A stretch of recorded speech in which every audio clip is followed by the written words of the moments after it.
As I said, I am the program manager for the Community Education Center. I create programs to help students with career exploration. Today's session is to provide you an opportunity to gain more insight and exposure in the field of hospitality and assist you in analyzing your own future career choices.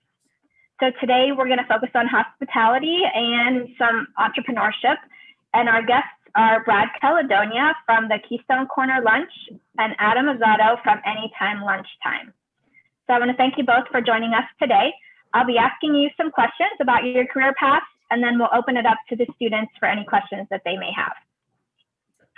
So the first thing is, why don't you tell us a little bit about yourself and your personal career path? Adam, do you want to go first? Yeah, sure. So I was born and raised here in St. Mary's, graduated from Elk-Cameron Christian in 2001, and then I enrolled into the culinary arts program in IUP in Punxsutawney.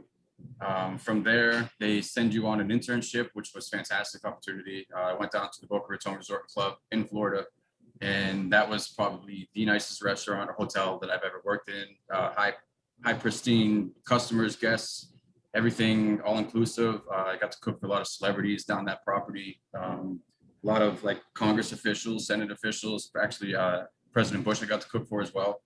So it was a great opportunity to get down there and actually see what that was all about. From there, I was promoted to sous chef, and I was running the restaurant that they had down there called the Old Homestead Steakhouse, a very fine, high fine dining restaurant. Then I decided to move out west and start my career with the Hyatt Corporation, which I thought was a great move, working for a really found corporation, being the second largest hotel business in the world, which was a great career opportunity. There they take care of you, you do what you have to do. But from that perspective, I went from culinary supervisor all the way up to chef de cuisine, which I was in charge of 5 restaurants at one time, with the executive chef overseeing the whole operation, and then moving on down to Austin, Texas, on another Hyatt resort and becoming their banquet chef and running their whole banquet operation in line to be an executive sous chef. My wife and I decided to have a baby and start a family, so we decided to move back home, start our food truck Anytime Lunchtime, and now we acquired the old Whistles building on State Street here in St. Mary's, and we're just expanding our business now as we go. So it's been a long 15-year career, but it's been a hell of a ride. Wow, yeah, that's quite a journey that you've been on around there to get your training and to get things up and running so that you can own your own business. So that's great. So we'll come back to you. Brad, do you want to tell us a little bit about yourself and your personal career path? Yeah, mine's a little more windy than Adam's. I grew up in Pittsburgh, moved here about 3 years ago. Grew up in Pittsburgh, and then went to school to be a graphic designer, ironically enough. That path led me to working in the architecture field. I always worked in pizza shops and stuff growing up, so this, that's my culinary expertise up until this point. Quite different from Adam's, so became a graphic designer, worked in the architecture field, learned a lot about marketing and design, of course, and then about 3.5 years ago, a building came up for sale in downtown St. Mary's that looked just kind of like an old diner. A business partner of mine, Ben Brobel, decided to convert that by hand. So we spent a long time renovating that building to be a kitchen from a gas station, which is not an easy transition. From there, just didn't know what we were doing. We hired some really great people. Ironically enough, my background in marketing design came, in pretty handy in order to, get the business running, but also a little bit of management experience I had with, working in the pizza industry, came in handy too. So that's kind of where I'm at. Beyond that, our real reason for opening this is just a passion for, food. My business partner and I go back 20 plus years with Thursday night barbecues when he was at University of Pitt. That's kind of where it all started, and I've been able to build off that from there. All right, well, I'm going to stay with you for the next question. So what is your current job with the restaurant? What's your, daily tasks look like? What is it that you actually are in charge of and what you actually do? Sure. We actually own two restaurants in town. The first one being Keystone Corner Lunch, and the other one is the Kitchen at Straw Brewery. So that's a unique hybrid situation that's not typical in the industry. Straub realized that they couldn't run a kitchen and a bar, so they called us on to run that. So my day to day, I guess I would, I'm definitely hands-on in the kitchen, cleaning grease traps from, which is a terrible job. I'm sure Adam can attest to that. Up until, preparing a menu for, a specialty dinner, or seasonal dinners, and just constantly coming up with specials. So, as an owner, and you do a little bit of everything, there's nothing that I wouldn't do myself that I wouldn't ask someone else to do. So it's literally from, plumbing issues, to refrigeration issues, to shoveling the sidewalk, to all the less glorious stuff, up until, like I said, planning dinners and changing menus and coming up with new specials. So what would you think would be the biggest challenge you face? Staff, just, people showing up and just, wanting to work. I know that sounds really, really terrible, but it's really hard to find, people in this industry that want to come to work every day, don't get burned out, and want to, succeed and grow, because there is opportunities. I mean, you can make a job, no matter what you do, you can, translate the job skills into something better. And, if you can't, if we can't get people to show up every day, then that won't help you as an individual grow, and it won't help us, grow as a business either. So that's the biggest, most difficult thing. And what do you enjoy most about your job? The fact that I get to do a little bit of everything, obviously food being at the center of that, but, we love serving people. I mean, the biggest compliment in the world that you can get, is whenever as a designer, we're constantly under critique of, what we're putting out there as far as, graphics and visuals. And you're always getting hammered about, make this logo bigger, make that font. And then, it's an ongoing cycle of just taking constant criticism. And I think, and Adam can probably, talk to this, when someone just says, hey, that was awesome, whatever it was that they had, that's the biggest, and it has to be genuine. A lot of people will say, yeah, everything was fine. But when you really get someone that goes out of the way that says something about what you've put into something, whether it be a mac and cheese, or a sandwich, or a burger, when people, write a review online, or they tell you in person, that's what it's all about. And that's what keeps you going. So you put your everything into it, and you hope that someone recognizes that. And so how many staff do you actually have for your little corner? That we have about 10 employees total, four full-time student employees, and about 6 part-time. Okay, great. All right, I'm going to switch over to Adam and kind of ask him the same thing about, tell us about your typical day and, what that looks like for you. Typical day starts pretty early. I'm usually here at the restaurant about 9 o'clock, and that's just pretty much getting everything fired up before everybody else gets here. But prior to that, it's mostly coming in, making sure everything is good, making sure all the products are fresh for the day. Ordering needs to be taking place. When you have your deliveries, you got to put your deliveries away for the day, and then you really just get ready, prep up for the whole day, for the afternoon, for lunch service. And then after the lunch service is when you really start taking care of like your paperwork, any kind of runnings that you have to do, and like Brad was saying, any kind of repairs that you have to do in the restaurant itself. Because once you own your own place, you don't have your mechanics to help you fix anything. You don't have your other teams that you used to have in the restaurant hotels when you had like everybody working for you at the same time. So you are the plumber, you are the electrician, you are your refrigeration guy. You got to make sure that everything is running properly. Otherwise, you just don't have a proper working organization that you can fulfill all the orders that you have to do for the day. So it's a lot of planning, a lot of organization during the afternoon, but then you got to get ready for dinner service again. And so that's a lot more prep. That's a lot more preparing for what's going to happen for the day, for the evening as well. And then as soon as that's all said and done, you clean up and then you go home, and then you just kind of shut your brain off if you can, you know what I mean? But if not, then you just got to keep thinking about what's going to happen for the next day, and what are the challenges next for the next day and even for the next weeks and months and stuff to come. So approximately how long is your day, your work day? Average day between 10, 11 hours a day, I would say. But that's just my colleagues, my people that work for me as well. They usually average between 8 and 9 hours a day, depending on how business levels really run, for the operation. So what is the biggest challenge you would think about your job? Biggest challenge is trying to maintain focus on everything.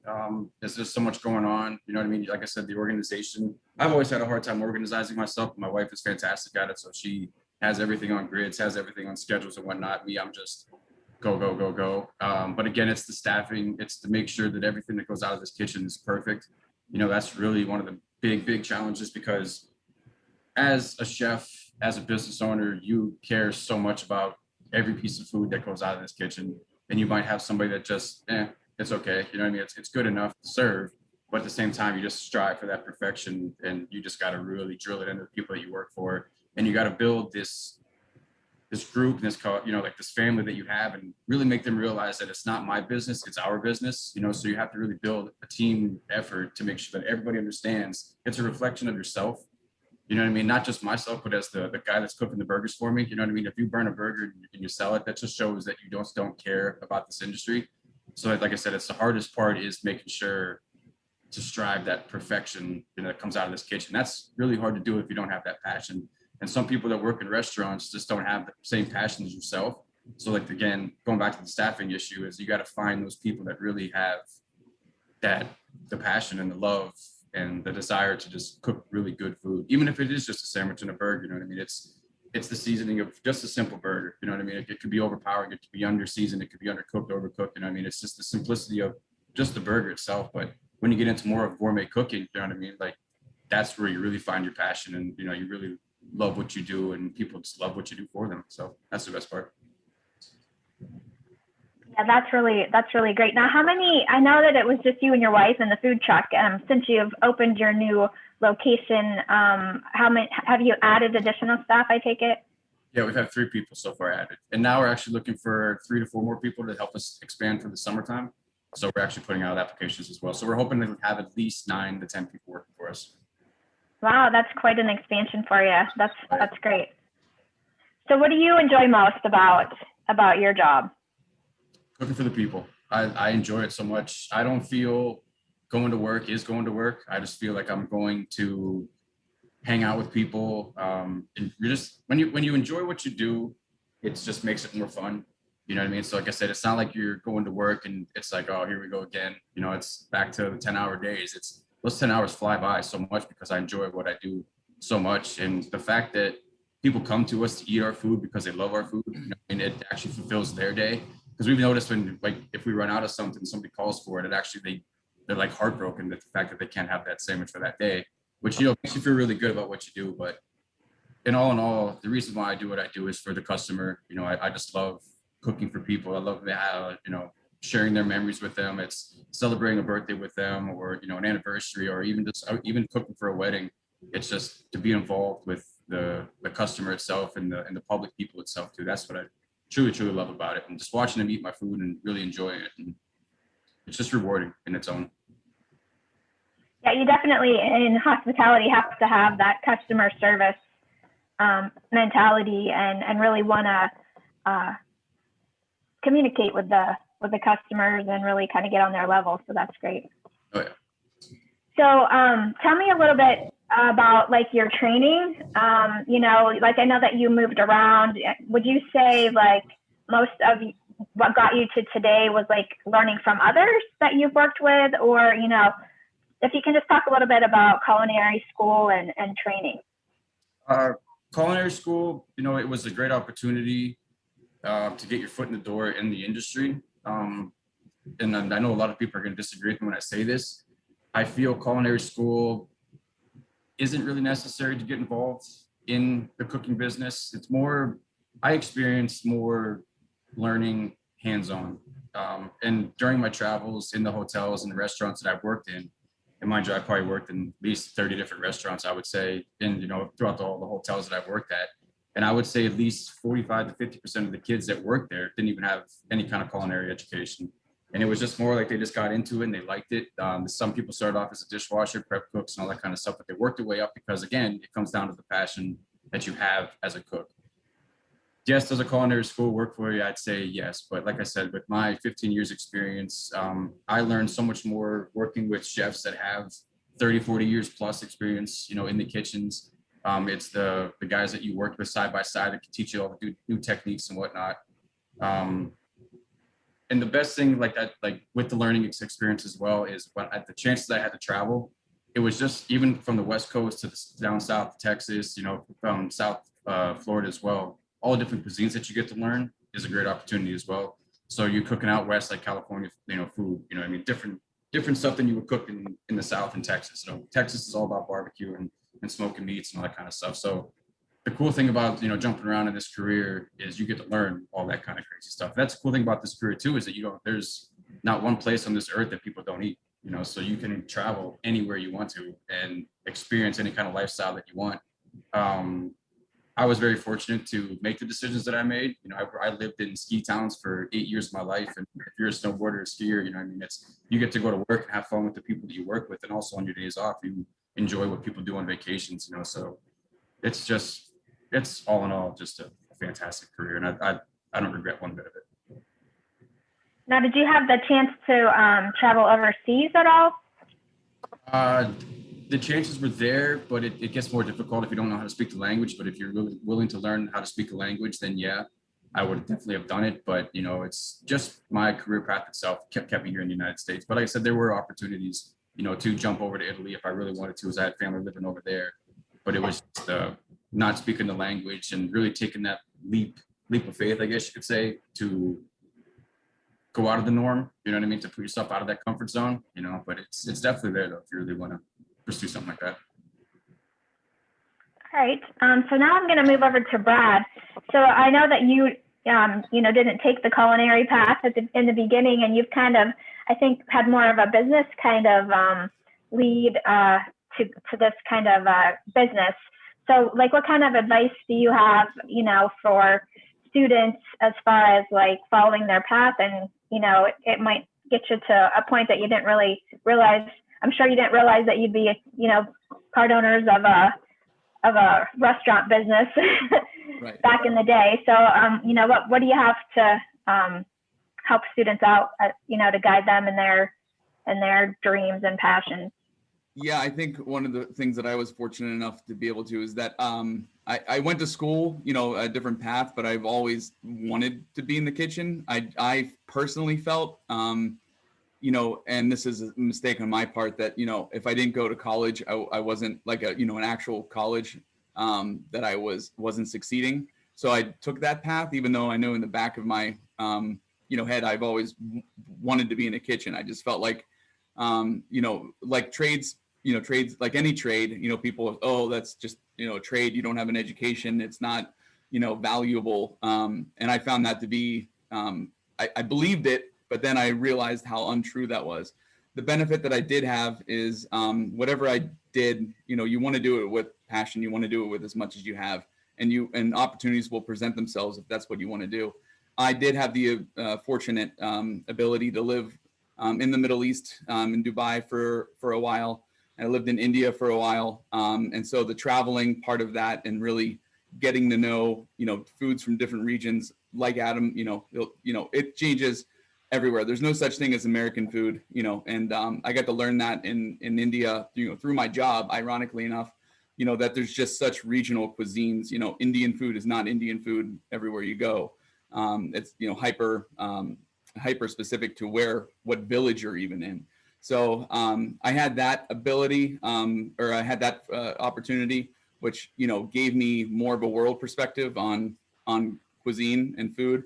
And I get beat up a little bit around here, trying to use things like curry in a dish, and doesn't always go over so well. But you try to do the things that that you've experienced and you've liked, and you try to parlay and brings a little bit of your experiences to what you do every day.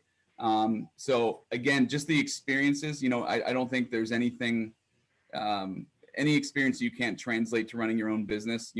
whether it's remodeling, your bathroom or, getting to travel, in the US or overseas, you're going to take a little bit of that into your business every time that you open that door. So no opportunities wasted, in my opinion, as far as what career path or where you decide to be or where you decide to go. You're going to learn something if you work hard enough at it. Yeah, that's some great advice. I think we'll, open it up to the students at this time and see if they have any questions. Mrs. Gavazzi, does anybody have any questions out there? Anybody have any questions like to ask?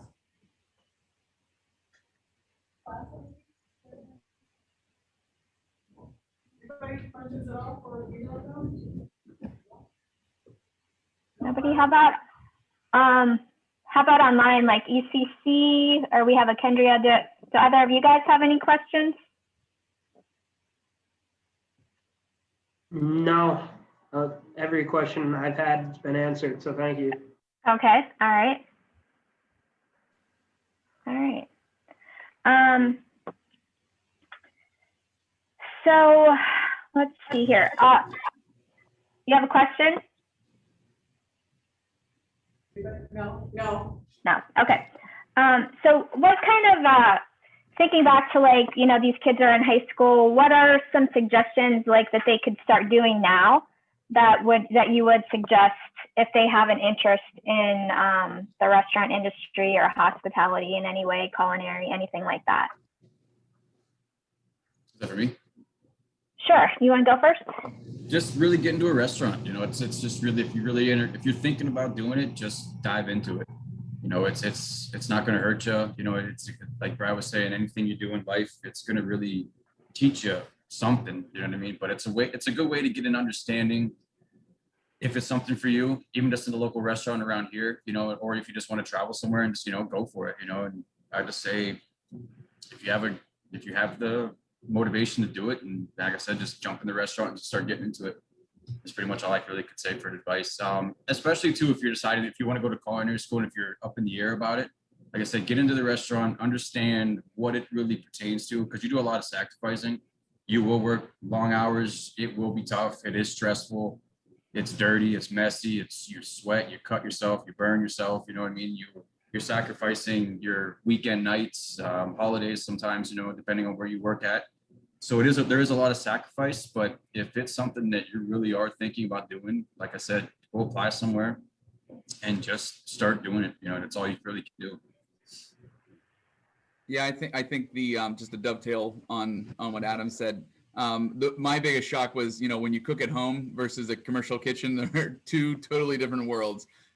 So if it's something that you like doing and you like cooking at home, the experience that you'll have transitioning from home cooking to restaurant is just mind blowing. At least for me, it was a big shock. And so because that's where the passion lies, but then you also have to translate that into rather than I don't want to cook the same thing. You got to cook the same thing 7 days a week. More or less all year. And so there's a lot of redundant prep built into that.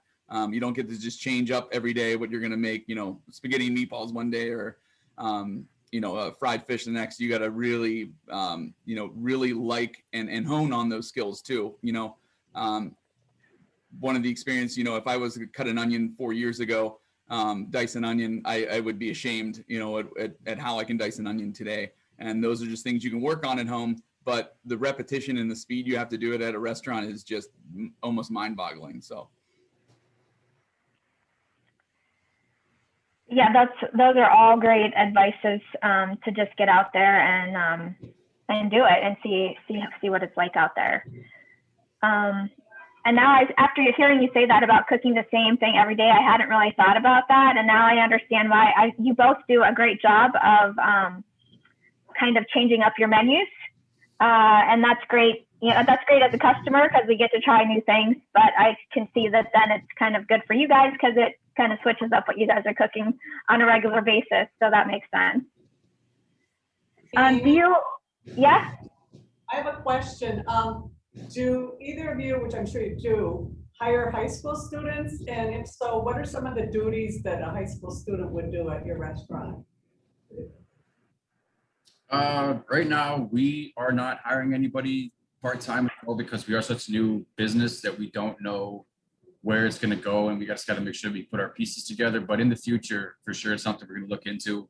I've mentioned before to multiple customers that we've had that with my background and the connections that I do have within hotels and restaurants and stuff, that I really want to turn this restaurant into more of not an institution, but more of a learning kitchen, to where if it is something that you're really interested in, you could work with me for a year or 2 years or 3 years, and I could teach you a lot of just good skills to get you into a professional kitchen, into a corporation. And this way, again, like I said, all about the culinary arts, the college, program, whatnot, it'll save you $30,000 to $35,000 a year just to come work with me as well, to give you that proper training, just the basic training of what you're gonna do in a kitchen on a daily basis. And this way I can just, call up a chef that I know and say, hey, I got this really great cook. He's great for the line. He'll do exactly what you want. Or if, like I said, if you work with me for 3 or 4 years, I can work you up to becoming a culinary supervisor as well, and just really get you into a kitchen, and you can start your travels and your culinary career that way. But as of right now, like I said, we don't know where our business is going right now to hire somebody part-time or seasonal. But in the future, for sure, I think we will be looking into this as well. Yeah, and we do hire. It's mostly front of staff. I think you have to be 16 in order to actually run a fryer. But as Adam was saying before, we talk about there's that old adage of you just want to flip burgers for the rest of your life, and that is disingenuous because as Adam said, there's so much that goes into the technique involved in how we flip a burger. It sounds ridiculous, but that's a month training, just to learn how to flip a burger at our place, because there's a technique involved. So high school students generally don't jump onto a grill at our restaurant right away. They're working maybe the fry station or the front of house stuff. But the skills that you're learning, at the front of house is how to relate to people, how to treat customers when there's a complaint. How do you, deal with someone who's angry, and make it the situation whole? How do you make it, a good experience when something turning a negative into a positive? So I think those are all life skills, that we hope when we hire someone, that's 13, 14, 15, that they can take with them in life, and apply to whatever they want to do. If it's not just culinary, it's about building relationships. It's about understanding needs, and those soft skills go a long way. So that's the challenge with us, hiring high school students. But we definitely have, room for them. So Brad, Adam talked a little bit about, his future and, where he has some ideas of where he wants to take his business. What about for you? I'm sure you have some thoughts. I'm guessing, like, where do you see yourself in, heading in the future, or expanding, or anything like that? Yeah, the biggest jump is when you open the first business, and then after a few years you sort of understand you have some data too on what what your sales are going to look like, and what how to plan for that. So I think everyone that starts a single restaurant has franchising on the back of their mind, because there's a lot of, I don't want to say money in it, but it's the next natural step, to add another location, add 2 or 3 locations. And if you're lucky, someone buys you out when you have 12 locations and you walk away and you don't have to work again. No, I'm joking. That never really happens. So I think most of the time people want to, because they love what they do, they feel like they have a model for success, and getting that next level is hard, but it could be something different. I know a lot of restaurateurs that don't just build the same model, that they'll go into something else. Maybe they want to do pizza. We did, when we were closed during COVID, we did on Tuesdays, we spun up a pop-up restaurant on Tuesdays, and we just did tacos, more authentic kind of tacos, not your Taco Bell. But that was something that I've always wanted to do. So short of franchising, maybe there's another cuisine in the future. Yes, that's definitely some good advice there too about once you start, you know, it might lead to other things for sure in the restaurant industry. So is there anything, Brad, you'd like to add, you know, before we jump off, anything additional we haven't talked about that you might want to throw out there? No, I think, you know, if you're looking at getting into it, you know, I said everything is an opportunity. Every time you do something, if you want to make it an opportunity to get into this field, no matter if it's marketing or, you know, chopping an onion, to use that analogy, it's all about building experiences, getting better at what you do. And really, it really is the bottom line, is showing up and be teachable. I'm sure that's one thing Adam will also echo. You know, you could have all the talent in the world, but if you can't take direction, you can't take, you know, criticism, and it's never personal. It's about, hey, there's a way, there's a path that we figured out, and this is the best way to do it from a safety standpoint, you know, and from a quality standpoint. You know, those are the biggest things that we look for in any employee, is show up, take direction, and be and love what you do. And those will take you very, very far. Great advice. Great advice. Thank you. Adam, how about you? Any last words? Just like Brad said, you know, it's all about that passion. If you're coming into a kitchen, especially with chefs that have been around for 20, 30 years, they will expect you to be open-minded, to take criticism. You know, like Brad said, you have to be willing to learn. You have to be able to take the criticism. You have to be able to not do what you want to do all the time, but what the chef wants to do, you know what I mean? And that kind of stuff. Pretty much that's everything. We pretty much talked about everything, you know what I mean, to the students as well, I believe. But I was just going to expand more as well and say that if this is something that you're really interested in, feel free to come down to my restaurant, talk to me personally. There's so much you can talk about in this industry. There's so much to mention, you know what I mean? It could be hours and hours and hours of conversation if you really want it to be, you know, but there's just so many pros, so many cons, more pros than anything else in this industry. But like I said, if you're really willing to get into this company or in this industry, and you really want to pick my brain about it, feel free to come down to my restaurant and really just, we're going to sit and talk and really go through everything. Just like I said, there's so many questions, so many answers, and there's so many paths that you could take, you know, with this career. It's not just working in a restaurant. You can work at hospitals. You could do a nutrition plan for the elderly people if that's something more that you're looking forward to, you know, or you can like team up with fitness, you know, groups of people, and same thing for like nutritional values. There's catering businesses out there. There's just all sorts of things. I mean, like I said, there's not a part of the world that you're going to go to that nobody eats, you know what I mean? So there's just, it's astronomical how many different things you could do in this industry. But again, just come down and talk to me if you really want, if you have any questions at all. Or even just take my information from Amy and then email me, call me, anything. Just reach out to me if it's something that you really, really want. So. Thank you. And thank you for mentioning too, like the related careers. You know, it's just not all about cooking or owning a business, but there are different areas, different industries that can, you know, utilize this type of career. So thank you for that. All right, Mrs. Gavazzi, any final questions or comments out there?